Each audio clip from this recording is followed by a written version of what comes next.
Myslíš, že ahoj? Tohle nevadí, viď? Nasraná jsi, že?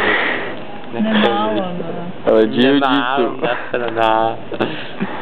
Myslíš, že když mě neznáš, že si ke mně můžeš jako dovolit? Ale on je mistr v jiu-jitsu. Ale já se nedovoluju. No, a já jsem zase mistr ve vodním pólu, no a co jako?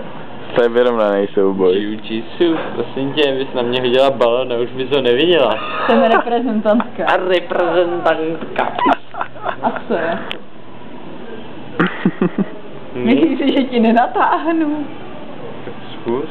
Ne, já zatím nemám důvod. Já taky ne. A co si myslíš ty, Honzo, jako stojíš tady se svým foťáčkem, jakože něco jako... Nějaká prodavačka trik. Mám za to 2 litry. 2 litry? Jo. Ale to jsou dobrý 2 litry, ne? Vody? Ne, benzínu. Nafty, možná. Možná i kořelky. To bychom se porvali třeba.